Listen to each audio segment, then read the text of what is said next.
An outstanding soldier who became a king, but well known as a musician and also as a real friend.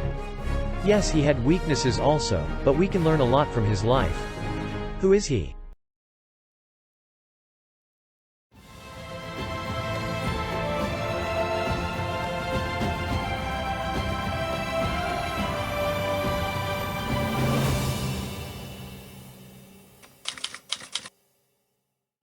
History is meaningful if we learn from it. Technology changed a lot, but the basic human feelings and needs are the same. This episode part of a series which speaks about people who are mentioned in the Bible. Thanks for all who would like to support this channel. Please, if you can subscribe, or give a like, or a meaningful comment. In the description you may find other opportunities to support this channel. Enjoy. In the meantime, the Amalekites plundered and destroyed Ziklag, taking all the women and children with them. David's men chased the marauders, overcame them, and reclaimed their wives, children, and all their belongings. 3 days later, an Amalekite brought Saul's diadem and bracelet, falsely boasting that he had killed the injured king in exchange for a reward. Despite the fact that he lied, David ordered his death because he claimed to have put the anointed of Jehovah to death.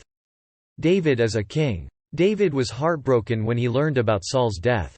He was more concerned about the death of God's anointed one than his archenemy. As a lament, David composed, the bow, a dirge. In it, he bemoans the fact that his toughest foe and best friend had both died in battle, Saul and Jonathan, the lovely and pleasant ones during their lives, and in their death they were not divided. When David was 30 years old, he traveled to Hebron, where the elders of Judah crowned him as king over their tribe in 1077 BCE. Ishbosheth, Saul's son, was named king of the other tribes. Ishbosheth, on the other hand, was slain about 2 years later, with his assailants presenting his head to David in the hopes of receiving a prize, but they, like the claimed slayer of Saul, were put to death. This allowed the tribes who had previously supported Saul's son to join Judah, and eventually an army of 340,822 rallied to crown David king of all Israel. David's rule at Jerusalem. David ruled in Hebron for 7.5 years before following Jehovah's lead and relocating his capital to Jerusalem, the captured Jebusite stronghold. He erected the city of David on Zion and ruled for another 33 years from there. King David took more wives, had Michal restored, and fathered a large number of sons and daughters while living at Hebron. After relocating to Jerusalem, David amassed a larger number of wives and concubines, all of whom bore him more offspring. The Philistines came up to overthrow David after learning that he was the king of all Israel. David asked Jehovah if he should go against them, as he had done in the past. "Go up," said Jehovah, and the enemy was destroyed so completely that David named the area Baal Perazim, which means, owner of breakings through. In a rematch, Jehovah changed his strategy and told David to circle around and attack the Philistines from behind. David attempted to bring the Ark of the Covenant to Jerusalem, but Uzzah was struck down as he touched it. 3 months later, the Ark was delivered to Jerusalem after painstaking preparations, including sanctifying the priests and Levites and ensuring that the Ark was carried on their shoulders rather than being placed on a wagon as it had been at first. Leaping and dancing around before Jehovah, David, dressed simply, expressed his excitement and enthusiasm for this momentous occasion. Michal, on the other hand, chastised David, stating he acted like one of the empty-headed men. Michal came to have no child down to the day of her death, as a result of her baseless allegation. David also ensured that Jehovah's worship was enlarged at the Ark's new site by appointing gatekeepers and musicians and ensuring that burnt sacrifices were available constantly morning and evening. In addition, David considered erecting a cedar temple palace to house the Ark in place of its tent. But God forbade David from building the home, saying, "Blood has been spilt in enormous quantities, and tremendous conflicts have been conducted by you. For a vast deal of blood you have spilt on the world before me, you will not construct a mansion in my name." However, Jehovah formed a covenant with him, promising that the throne would pass down through his family for all time, and God promised him that his son Solomon, whose name comes from a word meaning peace, would build the temple. As a result of this kingdom covenant, Jehovah allowed David to expand his territory from the Nile to the Euphrates, securing his boundaries, keeping peace with the king of Tyre, and attacking and conquering enemies on all sides: Philistines, Syrians, Moabites, Edomites, Amalekites, and Ammonites. David became a formidable monarch as a result of these God-given victories. David, on the other hand, was always aware that his position did not come from conquest or inheritance, but from Jehovah, who had set him on the throne of this classic theocracy. Sins result in disaster. One of the worst moments in David's life occurred during the ongoing war against the Ammonites. It all started when the king indulged in inappropriate impulses while watching gorgeous Bath-sheba bathe herself from his terrace. When David learned that her husband Uriah was out at war, he had her taken to his castle and had contact with her. The king was informed of her pregnancy in due time. Fearing that Bathsheba would be publicly humiliated and put to death for her immoral behavior, David swiftly sent word to the army that Uriah should report to him in Jerusalem, hoping that Uriah would spend the night with his wife. Uriah, however, refused to sleep with Bathsheba despite David's inebriation. In a desperate move, David returned Uriah to the army, giving covert orders to the commander Joab to place him in the front lines, where he would almost certainly be slain. The plan worked. Uriah died in battle, his widow went through the normal grieving time, and David married the widow before the villagers found out she was pregnant.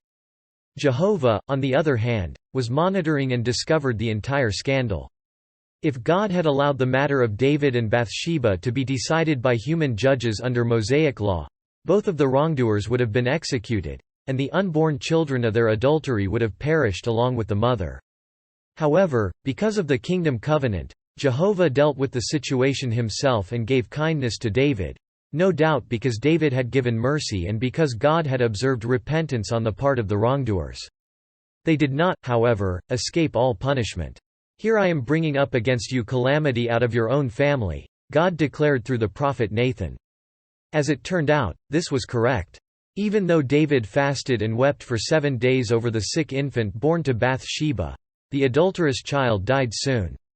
Then David's firstborn son Amnon raped his own half-sister Tamar, and her brother executed him, much to his father's chagrin. Absalom, David's third and most adored son, not only tried to steal the kingdom, but also openly loathed and publicly shamed his father by having affairs with David's concubines. Finally, the humiliation reached a pinnacle when civil war erupted in the country, pitting son against father and culminating in Absalom's death, much to David's chagrin. Psalm chapter 3 was written by David during his departure from Absalom. Despite his flaws and tragic sins, David always demonstrated a good heart by repenting and requesting Jehovah's pardon.